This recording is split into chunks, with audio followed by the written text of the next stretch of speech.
Hello, my beautiful Virgo family, and welcome to our November 2021 reading. And I am chatting with you all close to the end of doing all the rest of the readings, so I've really gotten a sense of kind of what November is all about. And I have to say, this is a month of all of us getting really serious about healing, loving ourselves, incorporating all the parts of ourselves, the parts of ourselves that are afraid or shy or worried or guarding, all of that, to really take care of it. And that's a huge theme. This Scorpio season, we've got Mars and the Sun and Mercury and a new moon all moving through Scorpio and really highlighting the importance of dipping into the hidden and the unseen and taking care of ourselves from the depths. And that is such a powerful message. And on top of that, we also have a full moon and partial lunar eclipse in Taurus on the 19th. So we're beginning eclipse season and a time of really a very different flavor of eclipse than we've had for a year and a half, because we've been doing eclipses in Gemini and Sagittarius. And so we're getting very close to the nodes of the moon shifting into Taurus and Scorpio. And so we're starting to see that we're going to have eclipses in these other signs. And we're not quite done with the Gemini Sag vibes, but we're getting very close when it comes to the nodes and the eclipses. However, this lunar eclipse is so powerful. You know, for you, this is going to be in the 9th house, the big expansive vision. And then as we move into Sagittarius season, we're moving into your 4th house of the hidden and the unseen. So we're doing a ton of spiritual work in November. And this is an important one for calibrating, for healing, and for getting prepared for the coming months ahead. I guess that's always true, but it's extra true this month.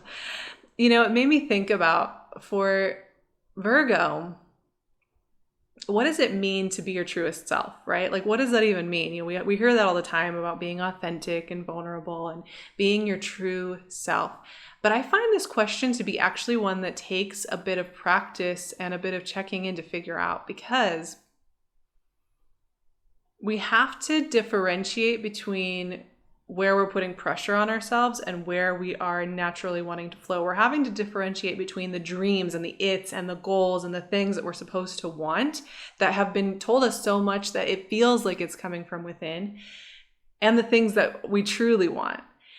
It takes the time of like noticing, you know, what just makes us uncomfortable, because it's scary to be ourselves and what we really don't want to do, right? It's like, it's really a practice of discernment and self-observation to understand what it means to be yourself in the world, to be your true self.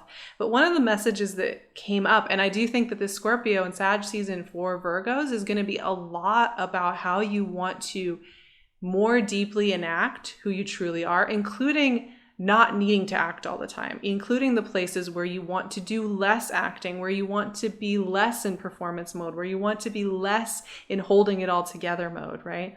But one of the places that I notice it really helps to start this journey of kind of getting back home to ourselves and back home to like who we truly are is to think about the its that we're trying to get to, the it over there, the goal, the that over there, right? Because we live in culture, right? We live in society. We live in shared spaces with other people and with larger institutions and traditions and centuries of things that have been handed down through generations. And there's a lot of these its, these things, these goals, these accomplishments, these ends of the road, these culmination points that we're supposed to want. We're told we want them. We're told we want them from a very young age. We live in a consumer culture where there's a lot of advertising that tells us that those its are going to be the thing, right? And so this is one of the most fun places, I think, to do some exploring and to release yourself from any pressures of performing, of being who you think you need to be. 7 of Swords, our good old friend, 7 of Swords. And it's one of the places where you can release some pressure as well. One of my its is being really good in a social environment and making everyone comfortable. I am on alert. Does everybody have what they need? I'm noticing somebody's feeling a little withdrawn. Do I need to make sure that they get some space, or should I ask them a question? I'm noticing this person needs a little attention or a little, right? And so for me, this is one of those things where it's like, that's an it that Four of Cups, this card just is coming out. Another card wanted to come with it too. Knight of Swords. A lot going on, Virgo. A lot of different messages. And Queen of Swords. Liberation of the throat chakra.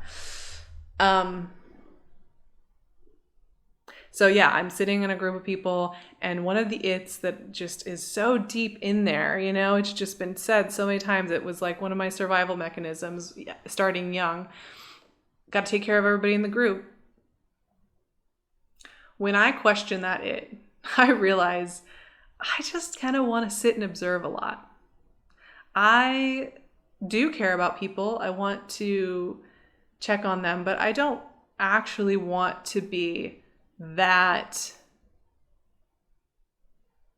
I need to trust people more, right? Like trust that they know what they need. These are other adults, you know. At any rate, that's just an example, but the its can be anything from a specific job, a specific landing place, a specific skill level with something that you feel like you have to get to in order to be where you need to be. And this month is asking you to let go of that and feel the freedom of that. Now, let's talk about these cards though, because there's something really interesting happening here.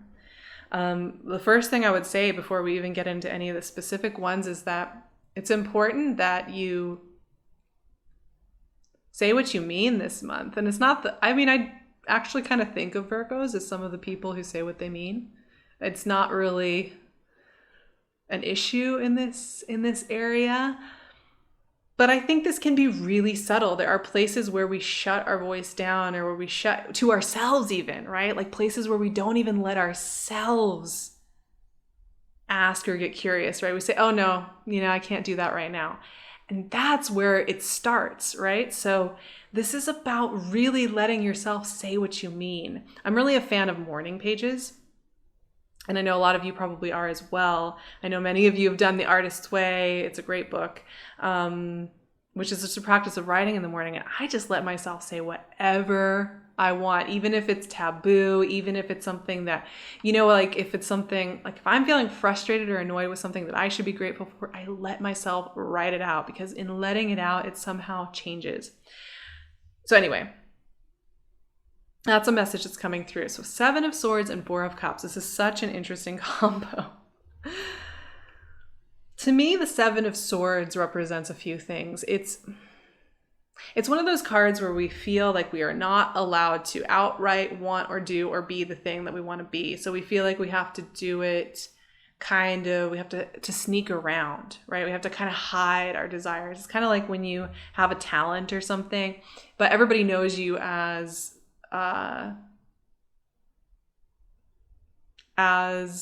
the executive or I don't know. I'm trying to think of job titles and I'm completely failing. Everybody knows you as a chef or as an administrative executive or as, whatever the skill set is. They're like, this is who you are, but you have this other talent, this other interest, this other way.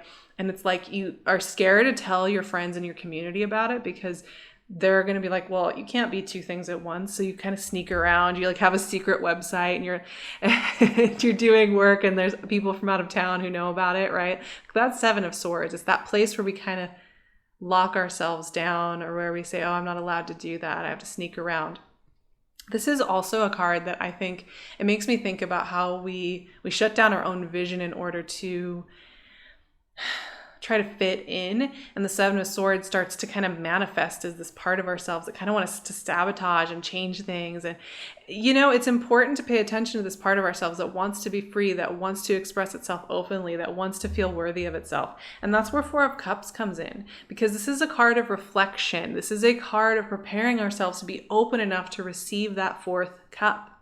And it's important that we take the time to sit in this moment, not forever, just for a little bit. Because, the reason the 4 of Cups is here is we've just learned so much. We've just done so much. And maybe we're feeling a little bit like, well, I'm not allowed to have that next thing. So we've got to take a moment to integrate all of this and open our hearts to what's trying to come in and be seen and soften into it. So you're being asked here, like, where are you cutting yourself off? Where are you shutting yourself off? Where are you denying yourself your own creative vision, your own way of doing things that isn't about the it that's on the to-do list, that isn't about the it, the over there, the accomplishment that you're supposed to want, but is about something truer and more present right now, from creativity to shifts to what you need or want in your relationships. And that's where these swords come in, my friends. When I think about Scorpio season, this is third house energy for Virgos. This is all about the throat chakra. This is all about healthy expression with yourself and with others, healthy hearing of others, healthy being able to understand and interpret and really hear what others are saying. And it opens the channels for communication. The Knight of Swords, the Queen of Swords, these are just honest, to the point energies, both of them. I think the Knight of Swords has a little less tact because he's just going in there and seeing what happens, right? Like, let's just see what happens. The Queen of Swords is a little bit more like, I'm just going to say what I need to say. I'm not going to fluff it up. I'm not going to beat around the bush. I'm just going to ask for what I want. I'm just going to ask for what I need. Queen of Swords, I think, is so powerful. I know that a lot of people who have been raised as girls and women in our culture have been taught not to directly express what we need or want. And honestly, it's true in some way for everybody. Doesn't matter how you are raised. And to do it in a healthy, loving way that is respectful of ourselves and others, right? It's such a skill. It's so vulnerable, so scary to reveal parts of yourself, or to reveal desires, or to reveal talents, or to reveal aspects of ourselves that we truly want, to reveal that maybe we don't want the thing that we've been trying to force ourselves to want, right? All of that is super vulnerable. Even if it in the end, other people are like, okay, that's cool, we can do that. There's something that happens when we are really honest with ourselves about what we truly want, who we truly want to be, and not trying to collect all of these, ticking the boxes of these it's that we're supposed to culminate in. What happens when we let go of those? What happens when we just say, those metrics don't matter. This is what I want. And we don't cut ourselves off at the knees when we're thinking about what it is that we want.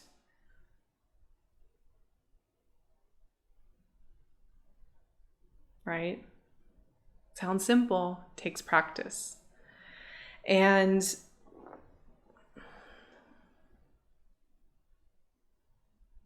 I think it's interesting where we cut ourselves off. For me, I value a quiet day so much. I love it. I feel really passionately about how much I love a quiet day where I can meditate and read and sit in nature. I love it. But I've been trained, and I take responsibility for this as well. It's not like, oh, I'm a victim. No. There's a part of me that's like, you're not allowed to have that. You're supposed to be working every day. You're supposed to be feeling social every day. You're supposed to, on and on, right? Like all these reasons why it's wrong for me to love these sacred quiet days that I love so much. That's very easy to curtail, to judge, to say I'm not allowed to have that. So in this conversation, for example, letting myself say, yeah, I love my sacred quiet days. I want more of those. And it doesn't make me less for wanting those. It doesn't make me antisocial or a failure or problematic or undeserving of life. In fact, whenever I talk about this topic of loving my sacred quiet days, how many people agree with me on this one? A lot. We're everywhere. We're just sitting in plain sight, wanting some peace and quiet, So it's like that. It's that subtle. When we get really honest about it, something breaks open, something breaks free, something happens that changes and calibrates our entire lives. It's really, really potent. And like I said, was I just talking about something crazy and revolutionary? No, I was talking about, I enjoy quiet days, and I would like to enjoy more of those quiet days and not judge myself about them. Okay, right? Okay, I have some affirmations for my Virgo family, so here we go. I am right where I need to be in this moment. I can see signs and winks along my path that I am being held.